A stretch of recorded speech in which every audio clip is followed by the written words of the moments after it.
you to this virtual trip to Mexico. It's part of a series of virtual trips that we've been doing this year at Algrano. Each trip's a different country, and we invite a producer or an exporter that is a good partner of, one of our good partners to join and talk a little bit about the origin and what's been going on. So today we have Laura and Gibrán from Ensambles de Cafes Mexicanos. And Ensambles is a really cool, really interesting company in Mexico. They're working very closely with small producers in different areas of the country to create long-term relationships, improve their quality, improve their yields, which is a big issue in Mexico as well. And link the two ends of the supply chain in a sustainable and respectful way. And they work in Veracruz, Chiapas, Oaxaca, Puebla, and Guerrero. So these are the areas in Mexico that they cover. So they'll have teams and labs in different parts of the south of the country. And just before I give them the word, just want to introduce Algrano to the people that don't know us yet. So Algrano is a digital platform that it was created in 2015 to facilitate direct trade between coffee roasters and coffee producers in multiple origins. The idea of the platform is that roasters can contract coffees from growers with full price transparency, so they have access to farm gate and FOB price, but they also get convenience that they would get from a regular importer, like financing, warehousing, roast transport, quality assurance, etc. And we have some really interesting features that we want to highlight. One of them is the fact that you can feedback the producer for each sample that you order. So you order a free sample on the platform and you can send the producer directly a feedback or what you think, if you like the coffee or not. And we also have some new country pages with more information and featuring our main partners like Ensambles on each different page. You can see coffee lots and country information, different producers, all there. And if you want to watch our virtual trips or subscribe to the next ones, we have them all planned for the year on our virtual tour pages. So you can just go there, subscribe. There's some really interesting trips as well from the previous months that you can find there. And on the platform, you can also find the profile for Ensambles. So you can go to our growers map, or you can go to the Mexico page and you find Ensambles there. And you can also see some of their coffee lots already on the platform, and more of them are on the way, because I think Laura is arranging samples to be sent to us pretty shortly. And you can get in touch with Ensambles very easily as well through their profile. There's just message grower, and you can send a message that they'll receive and can start a conversation. So yeah, so next stop, Mexico. I think we can start the video and Laura can tell you a little bit more about Mexico. Before that, I think if Gibrán and Laura want to talk a little bit more about Ensambles, that would be pretty cool as well, to introduce the company to everyone. Okay, thank you very much, Luisa. So I just want to give you a wide vision about Ensambles. Ensambles, it's a part of a holding company named BIOS Comunidad Sustentable. So we are working in different spheres of sustainability, and one of them is the connection with the coffee sector. So we have different companies inside the BIOS holding. One of these companies is Ensambles. So Ensambles, as you said, it's an exporting company, and we are developing a system to get in contact with a very close relationships with the coffee growers and help them to increase the quality and understand more the value chain and the markets, because here in Mexico, the coffee growers are very, very poor people. So they need to understand how the market is going, how the coffee can be with a better quality, of course, to enter to these markets. So we are working, developing this networking with them and help them to increase the quality and all the methodology in terms of tissue management, in terms of nutrition, in terms of fermentation, drying, coffee, etc. So Ensambles is the one that it's getting into the commercialization area and connect with clients as Algrano, of course, no? So the idea is to understand how the coffee is growing in Mexico and all the issues that all the coffee growers are facing to help them to get more productivity and quality. So besides that, we have El Equimite. El Equimite, it's a coffee farm. It's a biodynamic coffee farm, certified. And we are developing technology with different types of variety to face and understand the climate change and understand all the plagues and all the situations that the coffee growers will be faced in the next future about the varieties and about the rust and about all the plagues that they will be working on, no? So the Lequimite, it's a place to develop technology. It's a research center in terms of sustainable management and coffee production.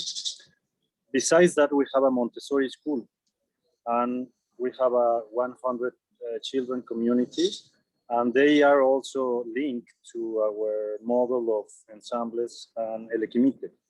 All these children from primary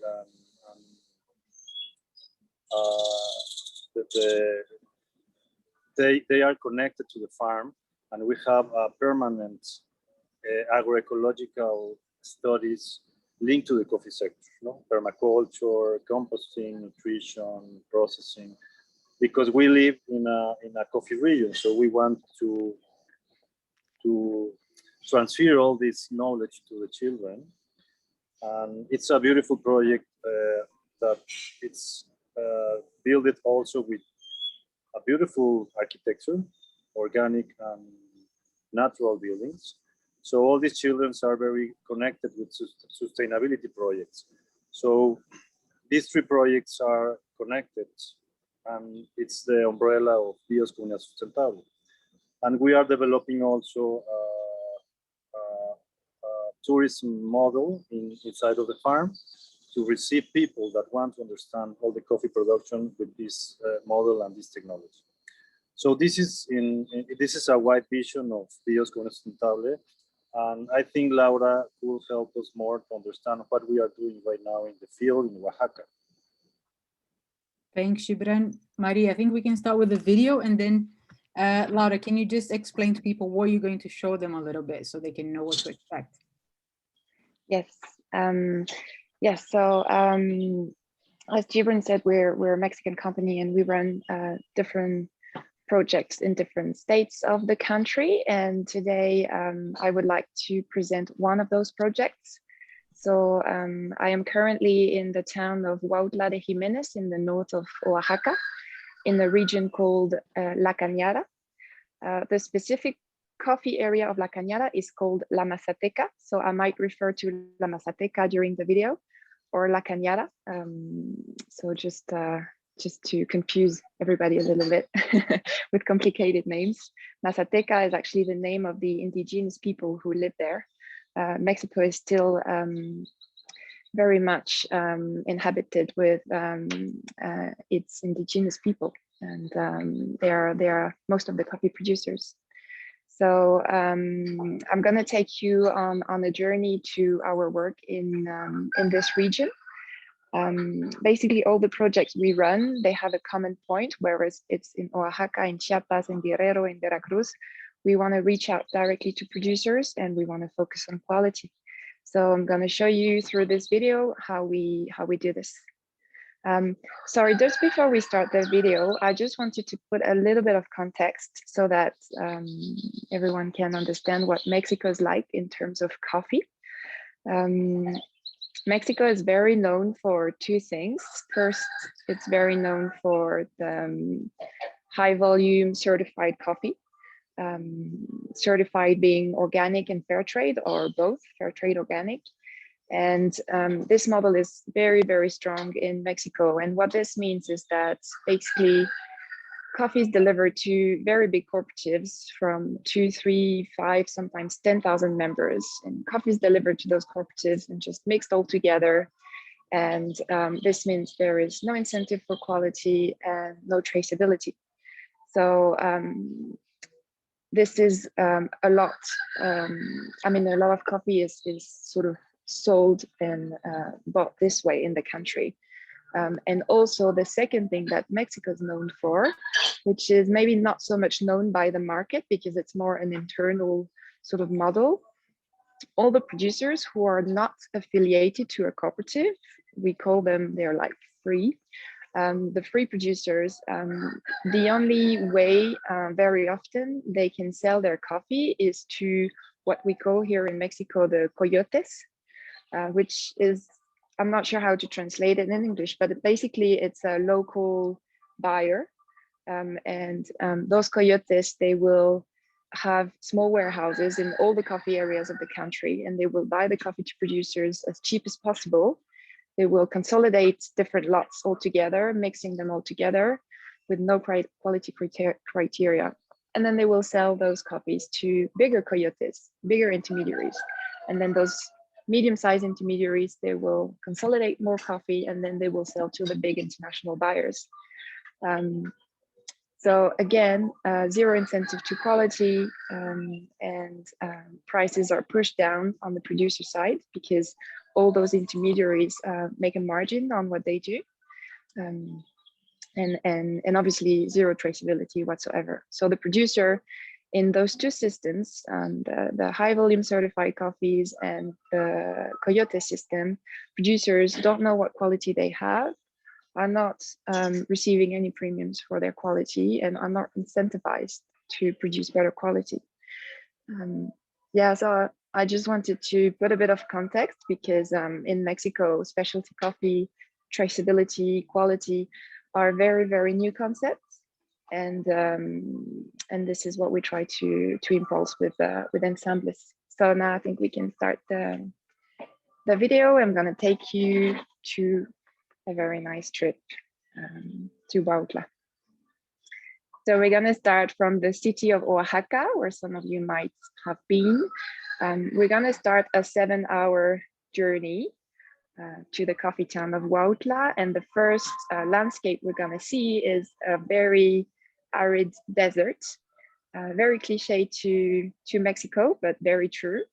Literally, we drive like 3 hours through that desert. And then as we drive up, we can start seeing some green, we can start seeing clouds on top of the mountains. So this is a sign we're arriving to the coffee lands slowly. We always make sure we drive during sunsets because it's just too beautiful to be missed. This is Miguel, the leader of our project in La Cañada. I love this video. This is, again, the sunset over La Cañada or La Mazateca, the coffee area. It's still a bit dry, as you can see. We've not arrived yet, but you can see the kind of roads that we drive on at the back. It's literally cut through the mountain. Now we can see definitely more clouds, so we're arriving to the coffee land. And now definitely we are in the coffee land. We can see the sun's gone, the mist has fallen, and we are now in Huautla. So we're about 1,700 meters high. And this is the main hub for the coffee region of La Mazateca. So this video is just to show quickly the different climates that we can get up to in Huautla.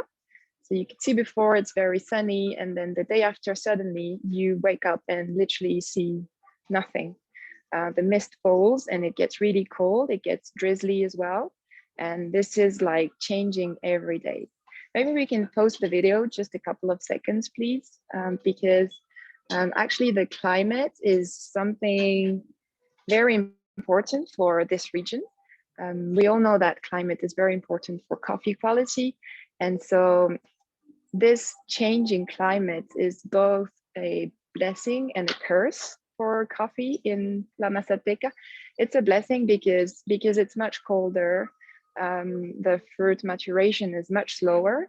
For example, we are still in harvest now in the highest altitudes of La Mazateca, when most of Mexico has finished their harvest. So it's really good for slow maturation and so better quality.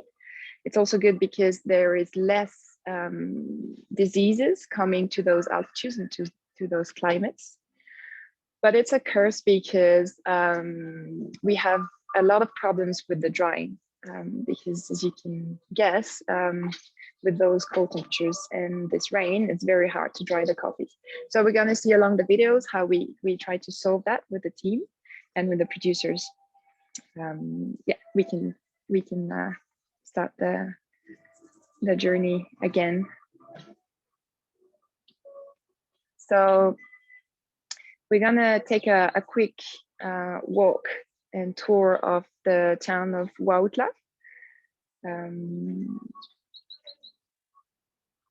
So this is the entrance. So Huautla is a coffee town. You can see through its street art that coffee is very important and a big part of the economy, even though the number of producers has dramatically dropped since prices have fallen and for political reasons as well. That I won't get into now, but let's go into the first thing we do in the morning. We have breakfast and we learn about Mexican cuisine through tortillas and beans, the two pillars of Mexican cuisine.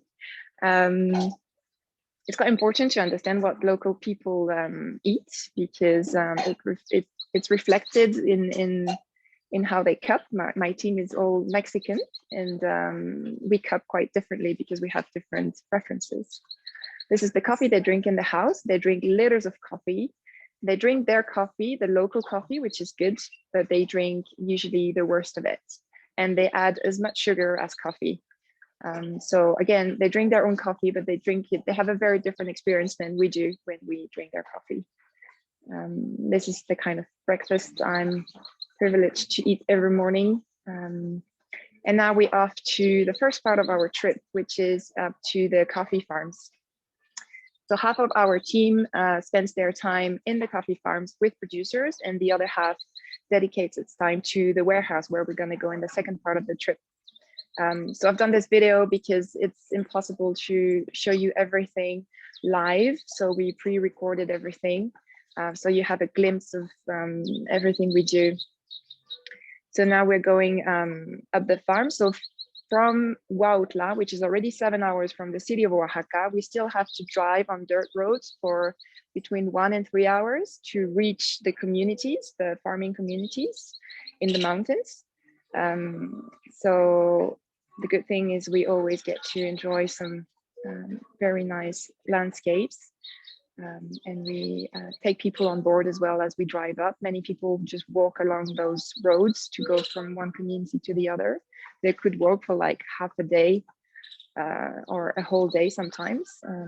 So yeah, those roads are absolutely inaccessible in wet season.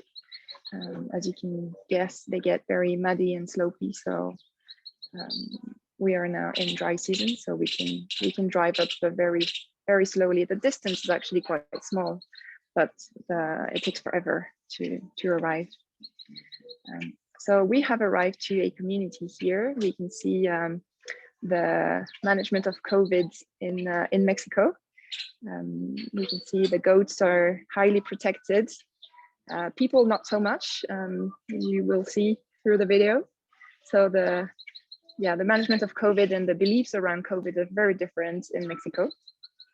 And so once we reach the communities, we've driven between 1 and 3 hours, and we still have to now walk down the farms, because where people live is usually not exactly where the farm is. Sometimes you walk half an hour if you're lucky, and sometimes you can walk up to 2 hours. So we're following this lady now. She's going to show us her drying patio. So we've arrived at the house of the producer, what they call here community, because they live well in communities. We're just going to have a small deviation to this avocado tree. I don't know if you can see on the video, but it's avocado and they're everywhere. in this region, which makes me happy every day when I eat. They're really good. This is actually a traditional oven.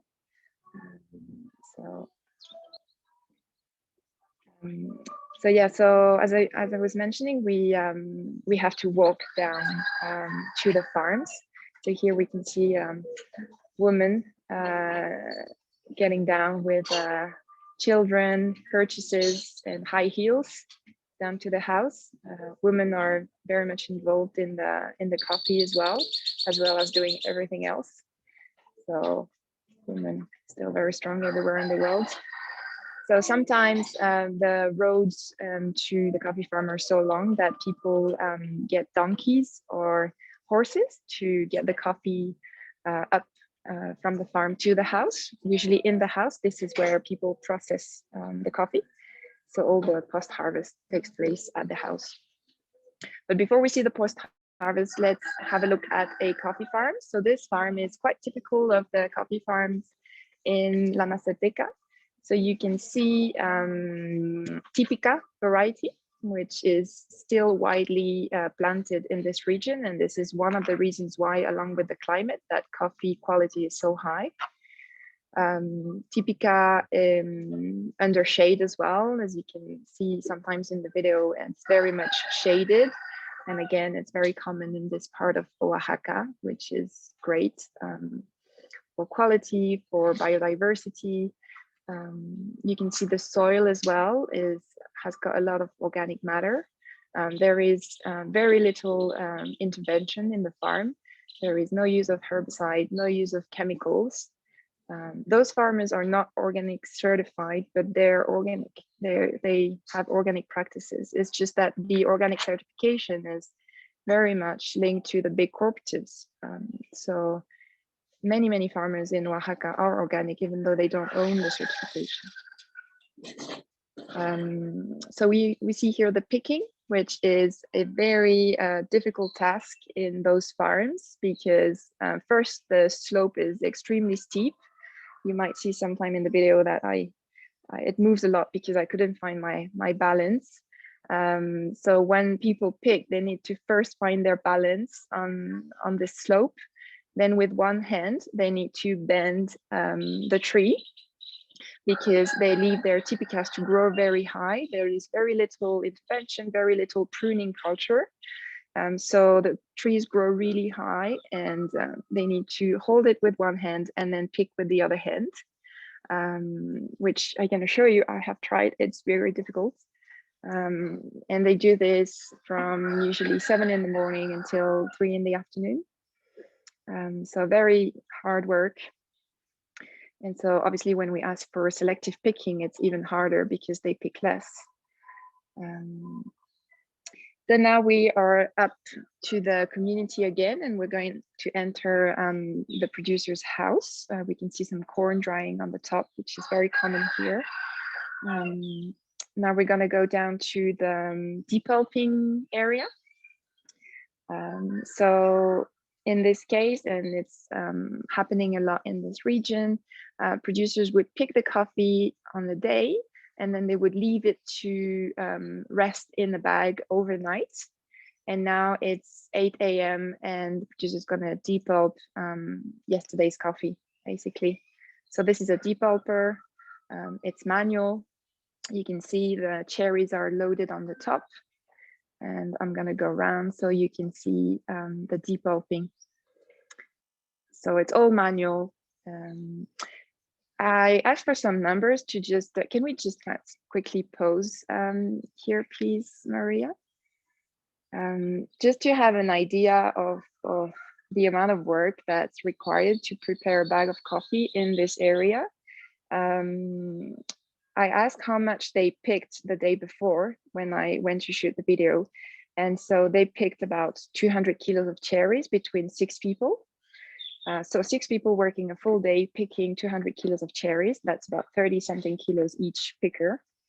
And then those 200 kilos of cherry, they convert roughly with a ratio of 5:1, which is an accepted ratio in the industry, to 40 kilos of parchment. 40 kilos of parchment, dry parchment, it means 26 kilos of green coffee, exportable green coffee, clean exportable green coffee. So to make just one bag of green coffee, this producer needs to go pick coffee for 2.5 days with 6 people. And the depulping is about 3-hour work every day, plus obviously the time for drying and all the other activities around the post-harvest. So I thought this quick math was quite interesting, and it reveals the amount of work that's required to actually produce a single bag of coffee. So yeah, I think we can jump on again and see the drying. So I'm not showing here the fermentation and the washing. We're going to jump straight to the drying. So in Mexico, well, not in Mexico, but in Oaxaca, most of the coffee is washed. That's why I'm showing the wash process, but some people start to experiment with naturals. Here we can see a typical drying patio. So this is very common in the area. This is next to the house. We can see here an empty fermentation tank made of wood with a depulper on top. So what we've seen basically before. And we could see on the patio that the coffee was drying, and they were taking out the remaining husk. And right now we're going to go to visit another producer, a woman producer called Marisela. She's experimenting very successfully with raised beds, natural process, and shade drying, as you can see. So we're going from 2-3 days drying on a patio at full sun to 30-day drying on in this case. So very different style, as you can imagine, much more work. Here is her niece, future cupper and QC of Oaxaca. She's smelling the cherries and actually finding different notes according to the different lots, which was quite interesting to hear. This producer, because I was mentioning that overnight and generally the climate changes very often, it gets really cold. She's experimenting with like a greenhouse so that they don't have to enter the coffee every night into the house. So that's for the drying. Now we're gonna go, so we visited some producers and see how they work traditionally. So what we do as a team is that we're new in the area, so we go to communities and we present our model, and usually we ask for samples of the coffees harvested so that we can try them and then feedback on quality to the producers. So our team goes to communities every day and talk to producers and ask if we can try their coffees in the lab. So again, this is something that producers are absolutely not used to. Producers are used to having their whole harvest ready in their house and make a single trip to the nearest town and sold their whole coffee as bulk by weight and be paid the same day. So what we do is very different. So there is a lot of talk and explanation on how we work. This is a humidity measurement. So again, very important because of the climate issues we have. So we go to the farms, measure humidity with the producers and explain them why it's important for us that it goes down to 10-11%, which is the range that we look for. And then once we've tried the coffee and we have approved it, then we go back very often to the same communities, obviously, to the producer, and we literally get the coffee for them, because very often they don't want to go down to the town little by little. They only want to make a single trip at the end of the harvest, whereas we would like to cup parcel by parcel and little by little, to make sure of uniformity and to also like feedback in between the different passes on the picking. So we make the trip back to the communities and get the coffee. So you can see here the team loading a coffee. You can see the production is very low. So we're loading, I think, 2.5 bags for this producer. On average, producers in this area, they have half an hectare, 2 hectares at most. So the size of the farm combined to the low productivities of the Typica makes very low productions per producer. So we're still loading the truck for today. And now we are driving back to the warehouse. So we finished the first part of our trip. And now we are arrived in the warehouse that we've set up this year. So in Huautla, we're back in the coffee town. This is our warehouse manager arriving at her workplace. So first thing, we weigh the coffee. Second thing, we check humidity. For example, last week, because it was rainy and cold all week, we had lots of coffees arriving with higher humidity than we would like to. So we have to invent something, and we don't want to take the coffee back to the farm.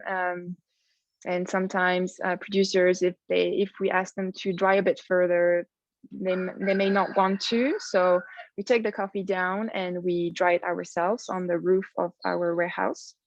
So once the coffee is dried to the range that we would like to, then we take a sample from each individual lot that enters the warehouse. And then we start all the QC process.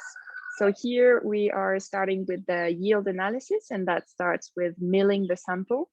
So in this case, I've chosen to show a natural processed coffee, just because the milling is so difficult. As you can see, what comes out of the milling is not just green coffee, it's green coffee mixed with a lot of husk.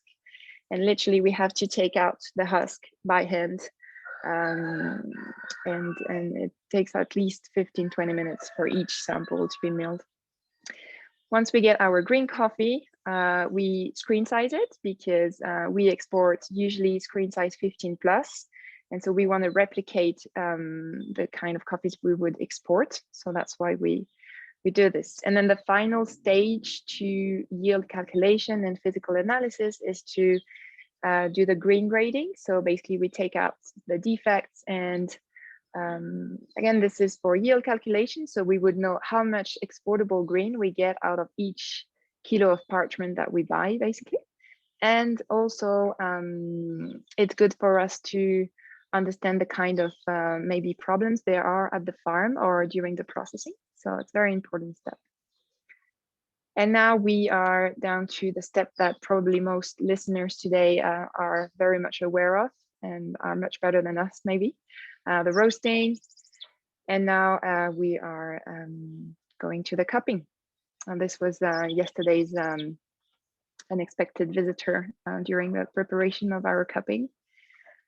So this is our daily routine in the lab.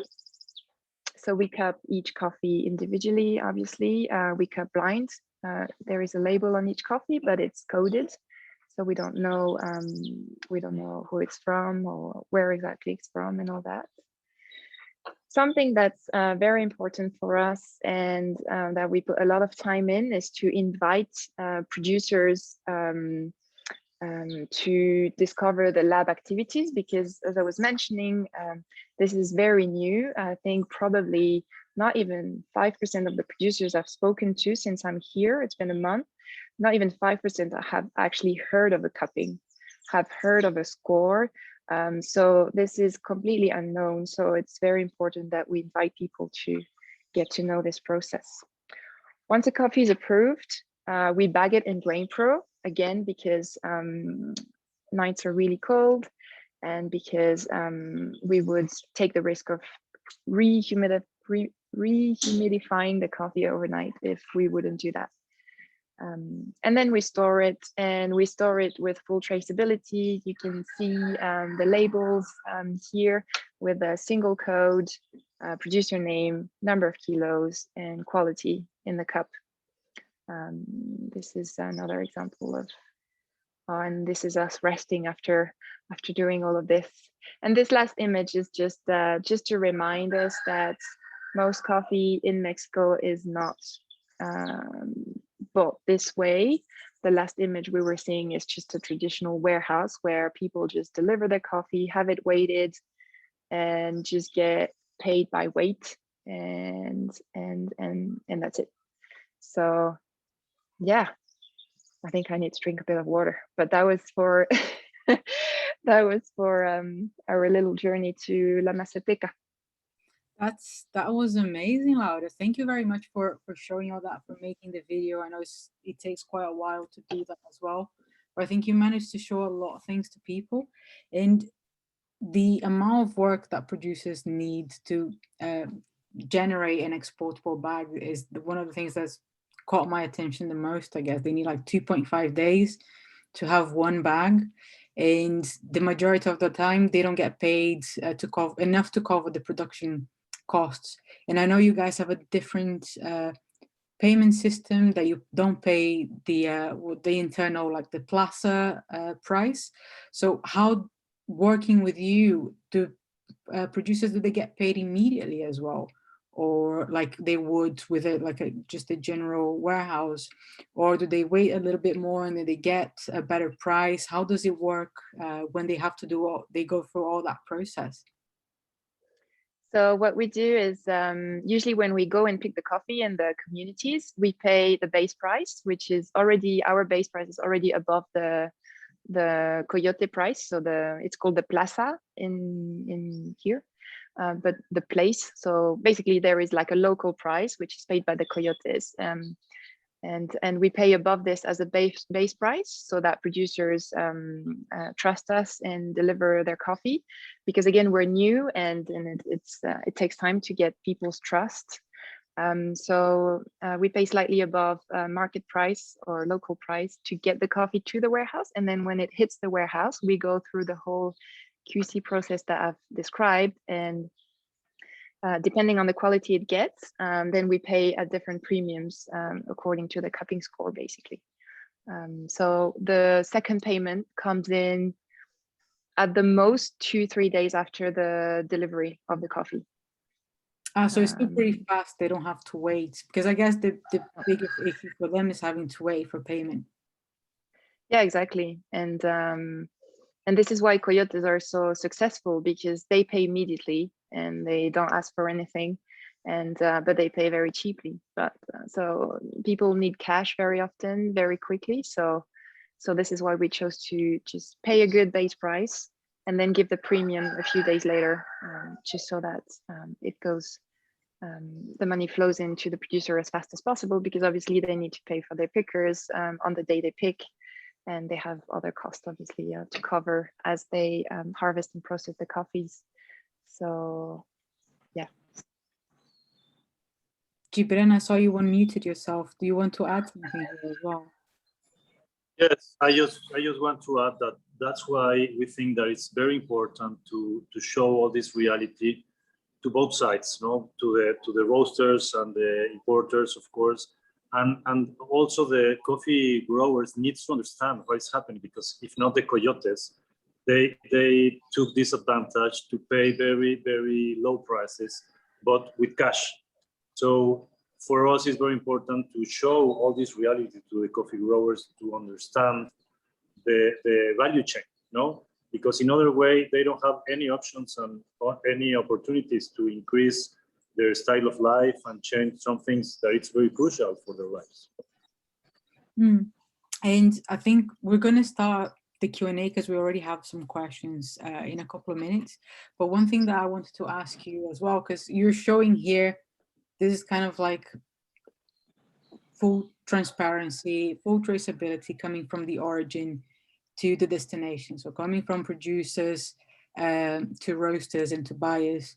And one thing that we have been discussing a lot, and that we discussed in our previous virtual trip with a producer from El Salvador, is that there's not a lot of the other way around happening. So roasters don't necessarily share the same level of transparency with producers. There's not a lot of exchange of information. So you all know about what's happening at the destination, what's happening at the origin, so you can understand each other better and work better together. I don't know if you guys have a lot of problems because of this lack of understanding or because of this lack of transparency, and if you have had good examples of when you could exchange information successfully. So when you get a roaster that really wants to understand, that also shares what's happening with them, what's the situation with them, and how can that can be positive for you. I think the first thing I would maybe mention is that it'd be really great to have feedback on samples that we send. Sometimes we send samples to roasters, and for reasons that we don't know, but we have like zero response. And even if we understand that not all the coffees are going to be of the likes of every roaster, and it's fine, but it's important, given all the work that people do here, and also given the cost that it is to send a sample. It would be really, really good if roasters would get into the habit of just sending feedback, at least saying, oh, I tried it, and this is not what I'm looking for. It's got this profile, and maybe I'm looking for another one. And just like, it's okay to say no, there's no problem. But very often it's hard for people at origin to do all this and then send samples and then have no feedback. It's a bit rough. So yeah, I think I don't know, Gibrán, if you wanted to add something. Yes, I want to add something that I think is very important, because we roasters that they want the traceability, the transparent thing, all the transparent relationships, etc. But in the other side, we don't have this information from the roasters. We would like to understand how the profit is doing in all the value chain. Because if we are not integrated in all the value chain, the coffee is in a risk in the next years, because a lot of things, because the climate change, because the financial issues, because the cultural issues. So we need to start working more integrated with our clients and with the coffee growers, because if we don't understand this as a whole vision, it's impossible to deal with all the issues that we need to deal in the farm and financial issues, no? So I think it's important for both sides to understand the traceability and the transparency. So we invite the people to start doing projects together. We have a project called Equal Profit, that it's all the books are open for all the sites. So it's very important to understand how the profit is doing. So with Equal Profit, it's very interesting how the numbers are open for everyone. So the coffee growers can understand the prices, and the roast can understand the prices, and the exporting company also, the processing, etc. So it's an interesting step to start doing business in another way, no? But what kind of information do you think would be good for you to know? So, of course, having feedback on the samples that you send, understanding what each roaster, what kind of profile they generally look for, how they use their coffee, if it's for a general espresso, if they use as a blend, if they use it as a limited edition filter coffee. So what kind of information would be important for you guys to have? Well, I think all that information will be great, but also the prices. No, I mean, to understand how is the average per cup that every roaster it's earning, and which is the average of per cup that the coffee grower is earning, and all the sectors, no, inside of the value chain. So we can start to balance this.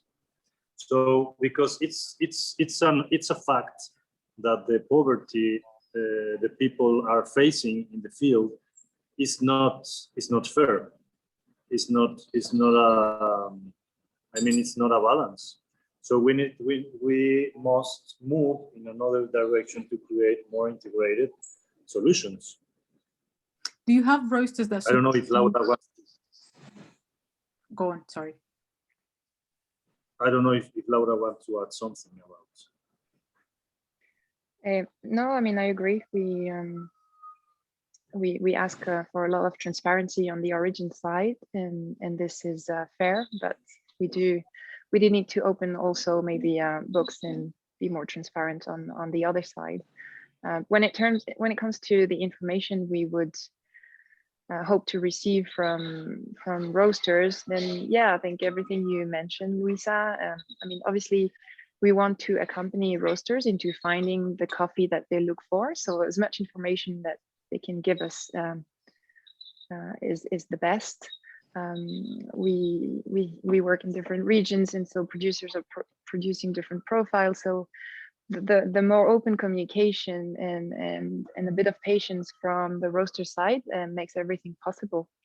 And I think one thing that would really also help the whole value chain is that maybe we could work a bit more before the harvest on the request of coffees.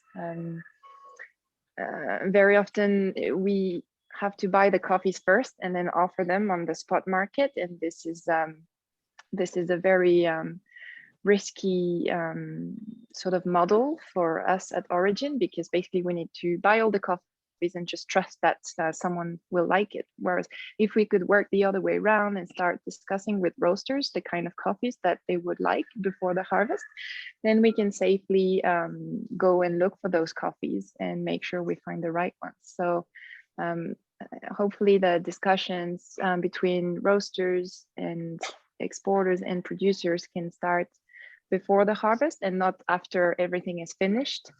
I think that would be really helpful to work this way. Yeah, I think that's interesting. Yesterday when we were talking about it, you guys said that even it would be interesting to start for if roasters could start pre-booking coffees in October, so like a lot earlier than they would normally start thinking about Mexican coffees. Like a lot of people are thinking about Mexican coffees in March or in April, when to make it really sustainable for the supply chain, they would have to start thinking about it way back in October and already starting to talk about the coffees that they want. But there's one thing that, and I don't know if any roaster here wants to discuss as well, because I know from the roasters, a lot of roasters' perspectives, they're used to buying coffee based on a sample that is already rested, that is already stabilized. There's not going to be a lot of variation. They'll understand what the final product that they'll be dealing with is, and that's a very convenient way. That's a way that they don't have to know the coffee very well in order to buy it, because they already kind of like the coffee stable enough that they can know what they'll have at the end. But doing that for the producer, I guess, is very convenient for the roaster, but it's very inconvenient for the producer, right? Because the producer has to sell coffee when the coffee is not stable yet. And one thing that we always discuss as well is like fresh sample. If you have the coffee that is really fresh, the coffee is not quite stable yet. You guys are cupping this every day, so you're cupping coffees between pickings, first picking, second picking, third picking. How does it change? How can you tell what the potential of the coffee is before that coffee is stable? Because that's the thing, is the kind of information that roasters lack, and that can help them feel more confident to buy coffee in advance. Well, yeah, some coffees benefit from rest, but I think you can definitely tell the profile of the coffee even if it's really fresh.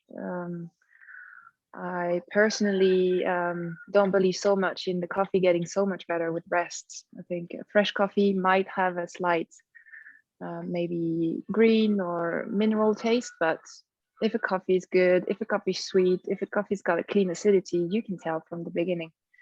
So, I mean, that would be my opinion. I'm sure other cuppers may differ, but I don't think there is a huge difference between a fresh coffee and then a rested coffee. You can tell if the coffee is going to be good. Yes, and in terms of financial health, I mean, the coffee sector, the coffee farms, they must have some certainty. So, and if we are talking about sustainability, we must create integrated solutions, as I said before. So for them, if we are talking about in terms of middle term, long term relationships, we must create some strategies together to give this stability in the sector. For example, the coffee farmers, they cannot just wait the harvest to send a sample and receive a feedback, and after that give the coffee. No, take the coffee to our warehouse. I mean, we must pay this coffee in some point. So the risk, we are taking this risk to get access to these coffees and create these coffees. So if we don't have, as an exporting company, the certainty with contracts by advance, and of course we as experts give the confidence to our clients that they will receive the samples that we understand the quality that they wanted. I mean, it's impossible to have this access to these coffees on time. So I think that's why it's very important to create these confidence relationships in long term or middle term, because there's a lot of things that must be done in the middle. So without these strategies articulated with our clients and the coffee growers, it's not sustainable. The things that the coffee sector had been the last 50 years. I mean, the only thing that I can say is, if you saw these videos, that's the reality of the people. I mean, they are not receiving the fair prices on time, and without on time also, to improve their quality of life. So we must change the way that we have been doing business, no? Yeah, no, I agree as well. And I understand that, and we were talking about this, like the Algrano model, the way that we're working, trying to bring samples to roasters at the season is not something that is very easy to work with for producers. And we're always thinking about how we can improve on that and how we can change that and how we can facilitate things for people. So that's why we're trying to push towards this pre-booking more and more with all the origins that we work with. And we want to see if we can encourage people to like feel confident enough that they can book coffee in advance. They can they'll receive a pre-shipment sample, they can approve the coffee, and then they'll receive something that they like, and that they can strengthen their relationships with that. So we're hoping that more and more people start doing that in the near future.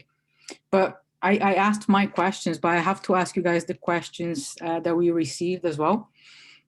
So one person was asking about, so you showed how the roads are inaccessible during the wet season, Laura. So are the producers pretty much cut off at that point? And do they get to cut coffee alone or pick coffee alone, or is it not the picking season yet? How does it work when they are cut off on the roads? So the wet season starts around May, June, and so this is not the picking season. This is when the coffee, I mean, May is when it starts flowering, so it's the beginning of the cycle, of the new cycle. So yeah, basically when roads are inaccessible, people very little go down to other places. They just stay in their communities. It's just the way it is. And I think this is also why they call them communities, because literally live there, and they very little go outside of it. If they have to go and sell something, sell a crop, or I don't know, buy other kinds of foods, but it's really rare. People here don't really move away from their home very often. Okay, so I think we'll be a bit over time, so like maybe 5-10 minutes. And just for the people watching, just please keep sending your questions, and we'll have the recording of this available later on as well. So if you have to go, we can send you the link after the call. The other question that we received is, why are houses not closer? The houses are not closer to the farms, and people have to walk so much. Well, because the farms are very often on extremely steep slopes, and so it's not really ideal for construction. And I think that's the main reason. I think that's the only thing I can think of. I have never actually asked exactly that question, why they live so far, but it's just that they live together in villages. And so someone has a farm that's like half an hour away, and then someone else from that community has a farm that's like 2 hours away. And then they also have lands depending on different opportunities. So they don't always exactly get to choose where the farm is. They might inherit from someone's farm who was living in another community or something like this. So yeah, I guess, yeah. But I think the steep slopes of the farm is one of the main reasons, because it's really, really steep. Now it would be impossible, I guess, to build, well, nearly impossible to build like that. And the other thing is that you mentioned that the trees are really tall, they're really old, and it's really hard to pick. Why is it that there's not a lot of pruning happening? Because if you see a lot of countries, producers will be pruning the trees, they'll be kind of like a lower height, a bit easier to pick. So why in Mexico is that's not the case? So it's interesting, actually. There is a very strong emotional link to the trees.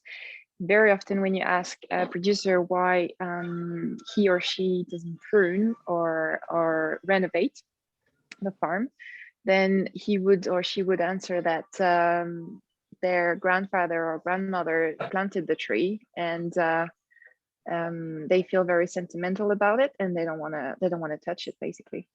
And it's just the cultural way of growing coffee. They just leave the tree to grow until it produces absolutely nothing, and then when it produces absolutely nothing and it starts to dry out, then they will start renovate, because there is no other way. But if it still has like a couple of cherries on the top, they will leave it. Just for respect of their elderly. Sorry.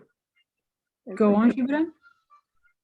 Yes, I mean, there's different realities in Mexico. I mean, we cannot talk about in all Mexico this situation. No, it's different. For example, in Oaxaca than Chiapas. Chiapas has more technology. They have huge farms. There are farms of 3,000 hectares, and they have access to another cooperatives, technologies. It's different. I mean, in Oaxaca, they are small coffee farms of 2 hectares, and there's no technology. It's like a recollection coffee. So they don't have information about pruning, about composting, about nutrition. I mean, it's just like picking coffee. And I think that's the difference, no? It's just growing. For example, Veracruz is more technified region. Chiapas is more technified region. Oaxaca is not technified region. Okay. It's kind of, yeah, it reminds me a bit of what you see in Ethiopia in some places, but then producers will have more access to information, I guess, in a lot of places. And the other thing that we've asked is like, what is for you to the experience working in these projects with different communities? what made you feel like the most grateful or brought you more value doing this kind of work? I think the most grateful. Well, what I really like in this project, for example, is when producers come to the lab and try the coffees with us. And so again, usually they've never cupped before, or they've never even tried their own coffee without sugar. So it's a bit of a revelation. And sometimes on purpose, when I know they're coming, I prepare something in advance. If I don't know, then they just cup whatever we're doing. But when I manage to prepare it a little bit in advance, then I would put a very low altitude, low quality coffee next to a very good coffee. And then I would get them to try it. And I don't know, it's just nice to see their face when they cup both coffees, and then they look at me and they're like, oh, yeah, they're very different. They're very different. But then what's also interesting and is that usually they prefer the low altitude coffee because they're used to this kind of coffee. But then as I explain them the kind of coffees we look for, and I tell them that we like acidity and we like fruits, and then they taste it again and they say, ah, yeah, this has fruits, yeah, and they would come up with their own notes. But it's I don't know, I'd like to do this because we want to be telling producers what kind of coffees they have, and it's just nice to provide them with that information, and then they go home and they know the coffee they cultivate, and I think it's really nice. And for you, Gibrán? For me, I think if we can create technology to maintain this ecosystem with a good health and with a good quality of coffee, we can change the reality of these communities, giving access to information, giving access to markets that they preferably, and they can pay, of course, better prices, and recover the love of the love for the coffee. I mean, the young people don't have any perspective in the future to continue growing coffee with this characteristic of financial and economic issues. So they are leaving the farms. So if we try to create value in these young people, they can stay and change the future of this community. So I think with information, technology, and accompaniment, and a good commercialization between the coffee growers and the companies and our clients, we can change the life of these people. So that's my passion. That's why, as an entrepreneur, I am doing this. And you were talking a little bit about technology to change things. I don't know if we can fit this in. This will be my last question. You mentioned earlier about the biodynamic farm, about Lekimite, and can you tell us a little bit more about why you chose this system of farming? Is it like to put in the farm? So why biodynamic? Why go there? Well, I think that the coffee crops have been abused of pesticides and monoculture in all the world. So, and my vision and my perspective is that the rust is a consequence, and all these massive plagues, devastating massive plagues, is the wrong use of the monoculture in terms of the coffee. So I think that it's urgent from the coffee productivity to change the mindsets and to change the way that we have been producing coffee the last 80 years.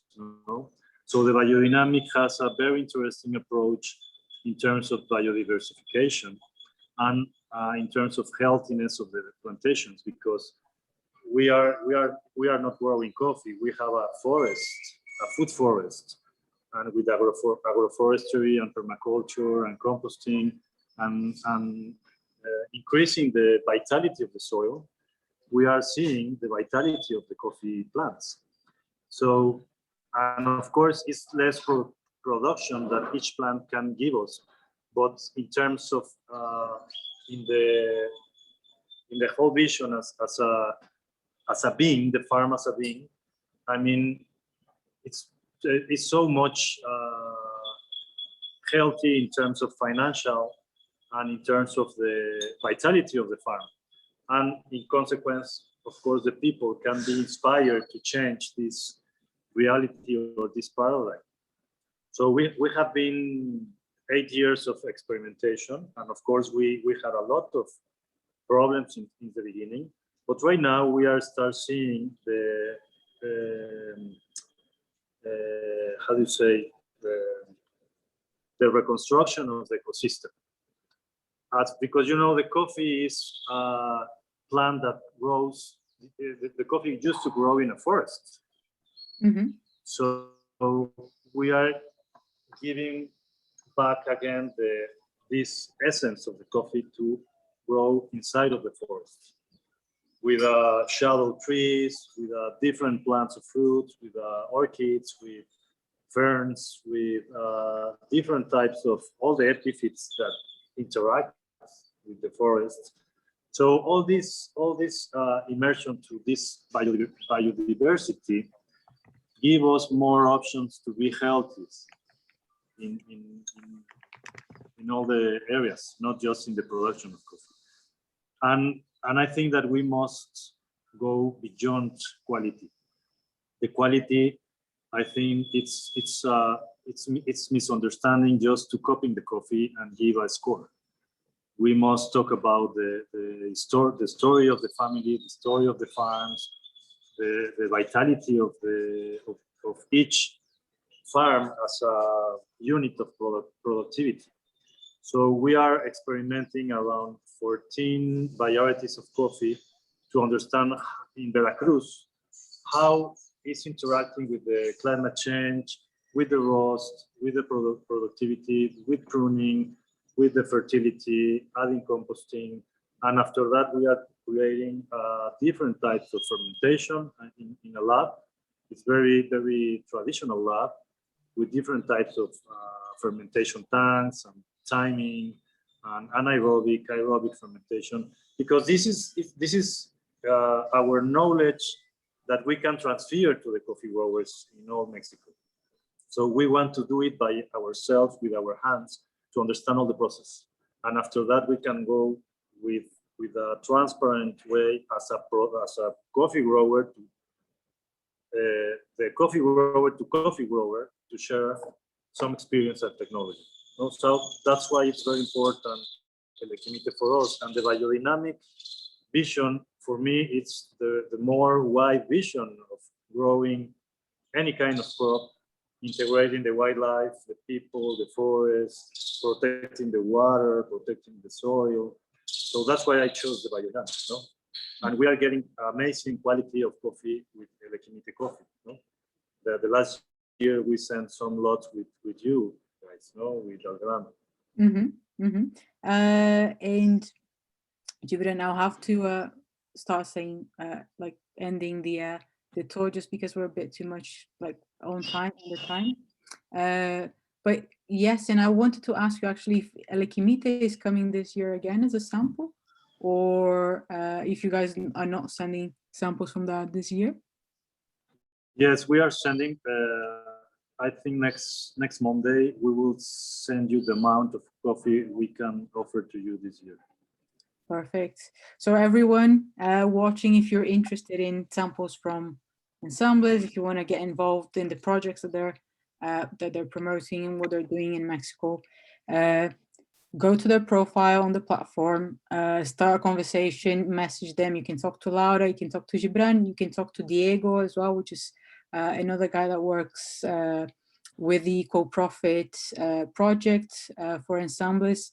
And you can ask to see the samples, cup their coffees, and maybe start a long-term partnership. That's what we're here for. So thank you very much, everyone. Thank you very much, everyone. And we'll be back for our next virtual trip next month.